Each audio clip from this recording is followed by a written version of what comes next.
Hello, YouTubers. This is Atilla Yeşilara, broadcasting from Istanbul for Real Turkey channel. Starting very slow to make sure this damn tool is recording, because I am never certain that it is doing what it is told to do. It must be an artificial intelligence. Today's topic is the way Turks see themselves, the economy, and politics. There are a lot of misconceptions about that. There are a lot of Turkey experts in very prestigious think tanks and universities, but they don't pay much attention to surveys, to opinion polls. To me, as a humble political scientist or someone who practices the analysis of politics, polls are the most important and sometimes the only piece of data that allows us to forecast objectively. The rest is really just hearsay and pure logic. Not that I deny the importance of pure logic, good, sound, logical reasoning. Nevertheless, every idea must be tested empirically according to the scientific theory to have any merit. And my way of testing theories is to look at opinion polls. We're blessed with a plethora of polls, by the way. So today I'm going to show you some, and I think you would find it very interesting. For instance, Mr. Erdogan and his interior minister, Mr. Süleyman Soylu, are extremely homophobic. I hope this term is still acceptable to my gay friends. They hate LGBTQ. And what they're practicing is hate speech. They do that because they think Islamic conservatives would thereby approve the way they handle students' protests at Bosphorus University. That's not happening. The second misconception is that Erdogan is very popular and AKP-MHP, if elections were to be held tomorrow, would win again. That's so wrong. Both Erdogan and AKP and MHP are melting in the polls. Why? Because citizens are extremely unhappy about the economic conditions. And they're punishing Mr. Erdogan, AKP, and MHP for their failure to manage the COVID-19 epidemic as well as the economic stagnation that it brought in its wake. And finally, do you think Turks are anti-Western? I don't know. Let's see what the polls say. So let's start with Bosphorus University protests, which, by the way, if the Interior Ministry is correct, are spreading throughout the nation. They have managed to detain 600 people in protests in 38 different provinces. I didn't know that many provinces had sympathy strikes or protests for Bosphorus University students. But nevertheless, it is a big deal to Mr. Erdogan and his homophobic interior minister, Mr. Süleyman Soylu, to stamp down on these student protests.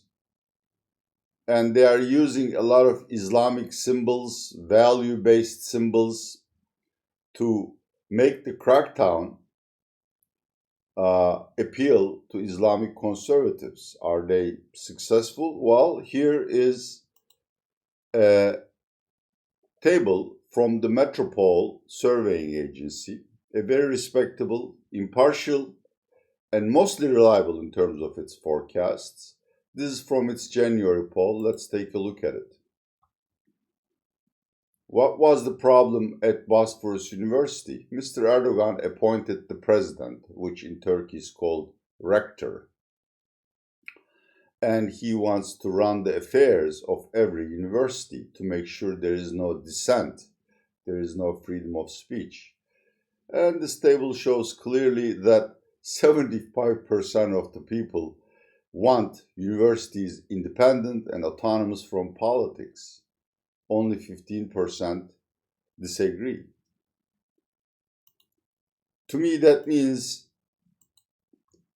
even if Turks don't go out to the street in large numbers to support their protests, They are really not against them, which also tells me that Bosphorus University students will not stop, and this is a stalemate that has the potential to evolve or morph into another Gezi protests like the one we had experienced in 2012.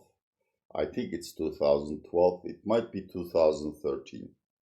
Check Wikipedia. Okay, let's move on to polls. I am a poll buff. I collect polls religiously and then I average them to come up with votes. Let's start with Mr. Erdogan. Is he still popular? If there were elections tomorrow, presidential elections, would he win? Unfortunately, the table I'm going to present is in Turkish, and I'm too lazy to translate in English. So why am I using it in an English language video? For proof. For everything I say, there must be some kind of empirical proof, or a person of reliability who confirms my statements. Even though you may not know Turkish, if you are really curious about whether I'm telling the truth, you can have this table translated. And the table says these are basically horse races between Recep Erdogan and potential candidates. One of them is Mr. Ekrem İmamoğlu, who is currently the mayor of Istanbul. He's a member of the main opposition, CHP. And if there were a race between İmamoğlu and Erdogan, Erdogan would lose. Mr. Mansur Yavaş, the second name mentioned at the bottom, is the CHP mayor of Ankara. If he were to contest Recep Tayyip Erdogan in the next presidential race, what will happen? Erdogan will lose hands down. There is not even a race. Yavaş gets 49% of the votes, Erdogan gets 37 of them. And the two-man or two-person race, that's decisive for Mansur Yavaş. So you see, right? You see that's a very strong misconception that Erdogan remains hugely popular, no matter what he does. That this used to be said for old American president Mr. Reagan, the Teflon president. Nothing sticks to him. That's, I'm sorry, bunch of hogwash. Mr. Erdogan is being held responsible for the way he treats the society and for his failure to manage the economy successfully and constantly dropping in the polls. Okay, let's look at, is this right? No. Let's look at my poll of polls table. You would find this interesting. As you see, actually my diligent staff, Ms. Derya and Sarai, are compiling polls for me and we're tabulating them. This is what we call a raw votes table, in the sense that if you look at this is Turkish, Jesus Christ. Oh my God. I should really get out of the YouTube business. I'm too old for that. Anyhow, if you look at the last column, it's undecideds, independents, or those who refuse to answer. And their share in the total vote is 16.8%. Huge. Now, AKP is at 31.6% and MHP is at 7.7%. Their total is, say, roughly 40%. Therefore, if we were to allocate the undecideds pro rata according to the raw share of the parties, they would get roughly 50% of this vote. So they would get 8 more percent, and their total votes would increase to 48.5%. Even then, they would lose. But it's not fair. It's not fair to distribute undecideds, no answers, according to the raw votes, simply because Metropole has also tested their inclination. This is not a certainty, but if they have to make a choice, would they vote for the ruling bloc of AKP-MHP or for the opposition bloc, the nation bloc? And here are the answers. Here we come. Here we come.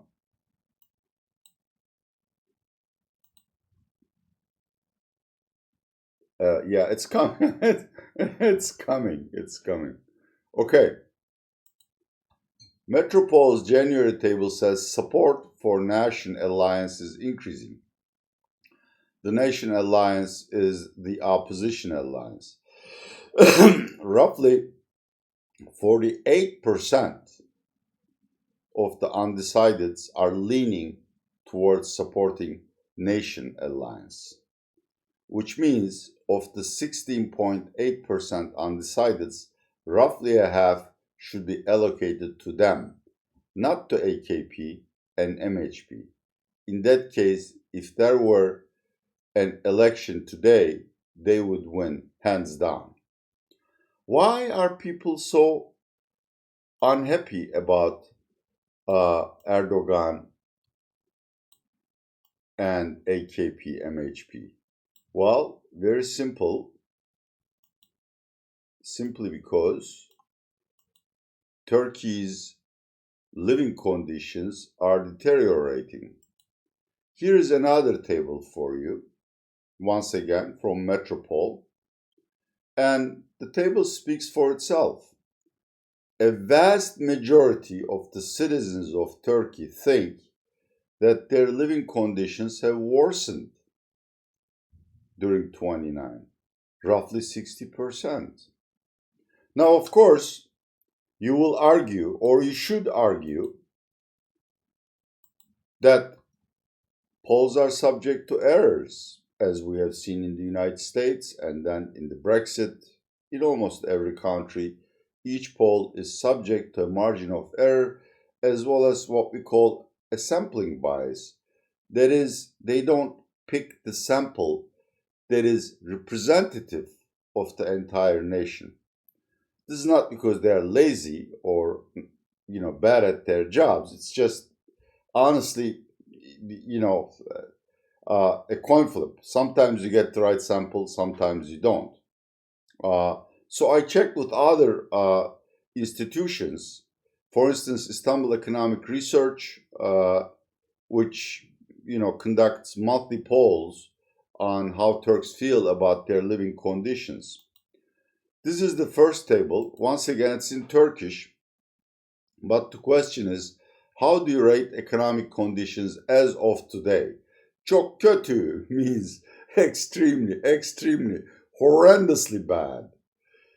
And the people who gave this answer are 45.7%, compared to iyi, which is good, or çok iyi, which is very, very good, the total of which is 13.4%. To make my point, the top two rows show the percentage of respondents who are complaining about the economy.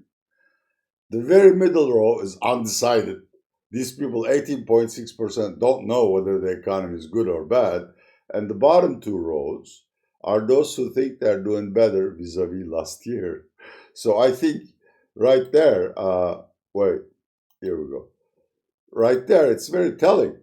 I can show you 10 more polls. If you write me, a comment at the bottom, I will link you more polls, which shows that Turks feel miserable about their economic situation. Do they think it's going to improve in 2021? Let's look again. Once again, this table is from Istanbul Economic Research. And the question is, how do you think the economy would rate or fare within the next 12 months? Once again, top two columns are those who say it's going to suck. It's going to suck badly or it's going to suck somewhat. And their total is roughly 58%, compared to who think it's going to improve, the total of which is 25%. This, my dear viewers, is the magic behind Erdogan's vanishing popularity and AKP and MHP dropping like a lead balloon in the polls.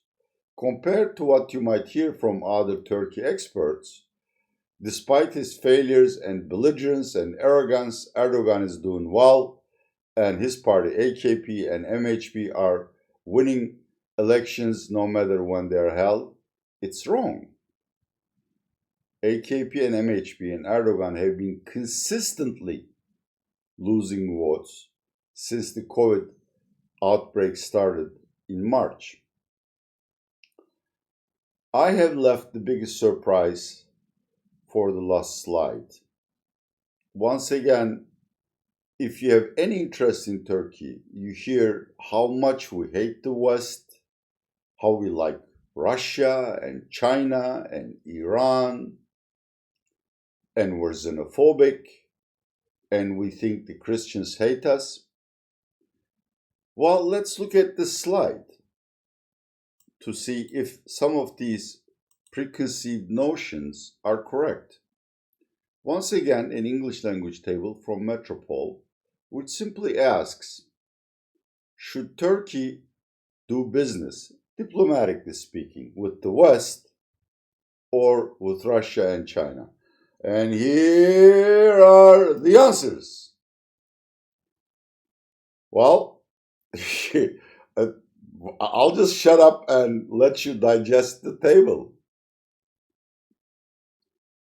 If you exclude the no idea, no response crowd who don't follow politics but Turkish soccer, which is also unfortunately called football, by a 40 to 27% ratio, Turks think we should do business with EU and US and improve our alliance with these two countries.